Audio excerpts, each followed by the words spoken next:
Hey, it's Biddy Penny. Welcome back to my channel. You guys, it's time for the July 2023 sheetload of cards. I'm so excited. We have a new sheetload to play with this month. So go over to Call Me Crafty Al's YouTube channel to get the free instructions. If you want to share your sheetload, use the hashtags at the top of that sheet. We would love to see it.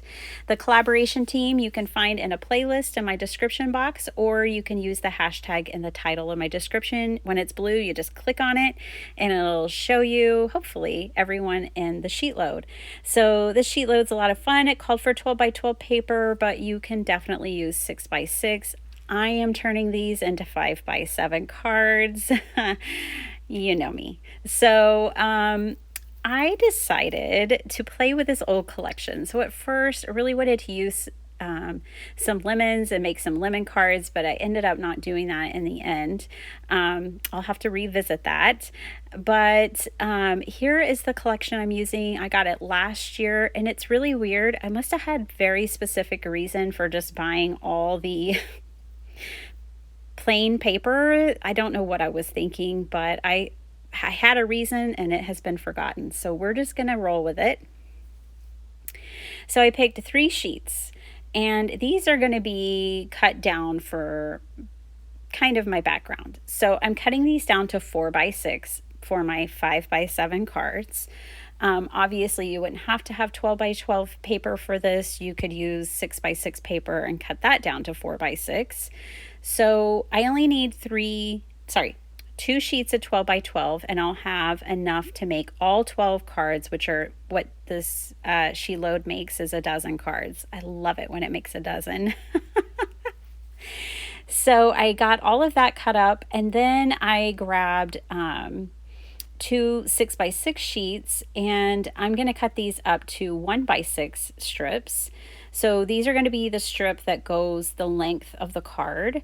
And so I just needed 2 sheets to be able to get 12 of those. I will also cut down some patterned paper to fit across the focal point. I'm basically following the cutting instructions exactly for the most part for all the little pieces of this card design. I also decided to use some dies and cut these kind of label dies that are the same size roughly as the focal point on the Sheetload. So I'm just going to enhance these just a little. I kept thinking I could do more, but I'm glad I kept it simple because my card is pretty busy in the end. So I just stamped some bees on these, and then I glued on and trimmed off the little strip of paper, which this is cut exactly the same way as the Sheetload calls for. Then I cut some little bitty sentiments, which says, "You're in my heart." I felt like that's such a universal sentiment for me anyways. I can hold people in my heart for a whole lot of reasons. So yeah. And then I brought in these fabulous gold like vinyl stickers. Love from Lizzie sells them. Hot Off the Press sells them. So you can get them from a couple of different places. Plus I use some rhinestones. You know I do. Then the Depression era grandma that lives inside of me wanted to use book pages as my matting layer for this focal panel because I just couldn't stand to use up all the 12 by 12 paper and then have all these scraps. So I tore these pages out of a book and I'm stamping them with this tea-dye color ink. And these are going to mat my other layers. Yes, I have a Depression era grandma that lives inside of me who will not let me waste anything. She knows that I am a free spirit and I have a wild child, but she keeps me in check. So then I grabbed the stencil, which is lovely, and some light and fluffy paste as well as some lunar paste. I don't know what chemically this does. I just figured I'd try it out and see. Turns out it dries pretty quick, like quicker than lunar paste dries on its own. And I don't know, I just wanted to mix them for some reason. The color didn't really change much, but I like it. I like the results. So there's that. It's more matte and less shiny than lunar paste by itself. Okay, so I have this one card which didn't get stamped. And so, yeah, the card's completely done, and I'm just putting paste on it anyways. Very risky here. With my other cards, I just had my book page stamped. Then I glued down that like green panel, that main panel. At that point, I put all the stencil butter on it. And then I let those dry, and then I assembled the rest of the card. That's probably the way well, it's definitely the way I'd recommend you do it. But here you see me being very risky in my card making and stenciling on at the last stage. This is not what I would recommend, but it worked out. So, just stencil on early, and then you can add all your pretties and nothing gets messed up.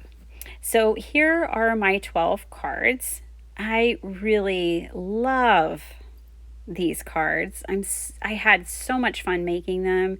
I think they're absolutely beautiful, and now you can see all the busyness. That's why I'm glad my focal point's pretty simple.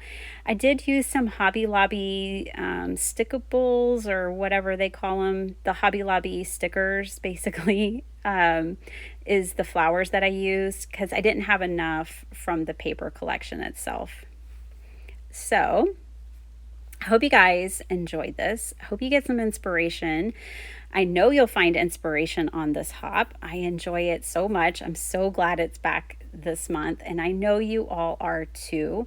So thank you, Alicia. I'm so happy that we could resume and that you gave us this beautiful sheet load to play with. And now I have 12 fabulous cards that I can't wait to share with others. So you guys, make a sheet load, enjoy yourself, have some fun with it. Maybe bring out some things that like paste and stencils and play with something new, add a little mixed media, or just make them the way that they're designed to be made. Either way, I'm sure your cards will be beautiful. Follow the collab team. Everything will be down in the description box. Share on social media if you do that kind of thing, and just have a whole lot of crafty fun with the July 2023 sheet load of cards. And let me know what you think in the comments down below. Happy crafting, everyone. Bye.